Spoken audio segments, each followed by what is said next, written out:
Now definition for the standard deviation. Standard deviation nothing but just a square root for the variance. Okay, same definition.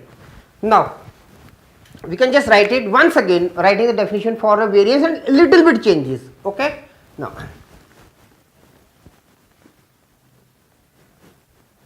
standard deviation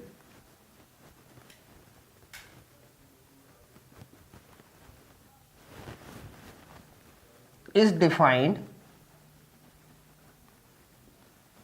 as mean of the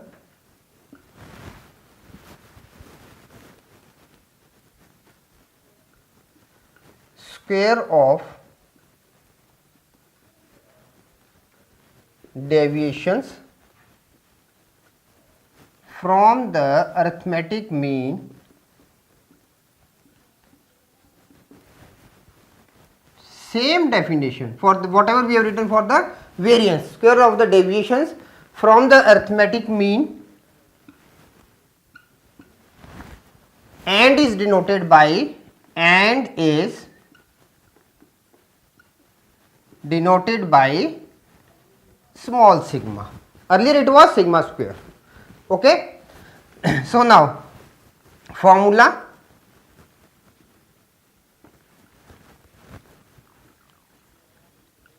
square root of 1 upon n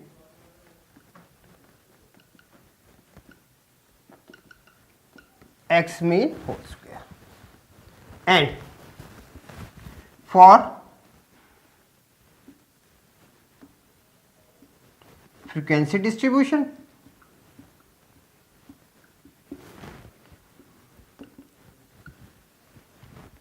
one upon capital N fi xi minus x mean whole square.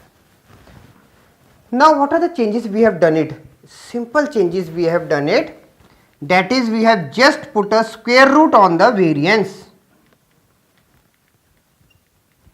Small sigma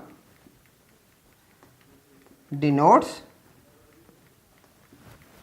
standard deviation,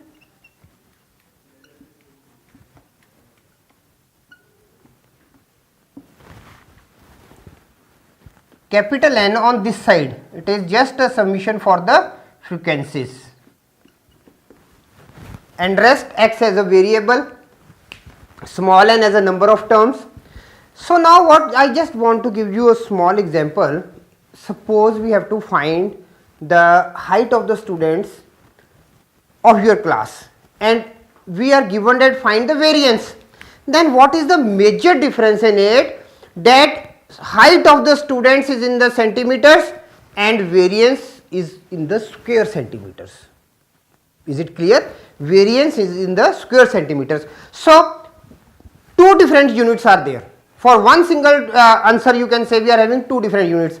A question is in the centimeter, answer is in the square centimeter. Just to avoid this, we have just put a square root on it and give it the name as a standard deviation. Okay. Now in the standard deviation, unit will also be the same, height in the centimeters and height of the standard deviation also in the centimeters. So that's why we have just put a square root of the variance, what is called standard deviation.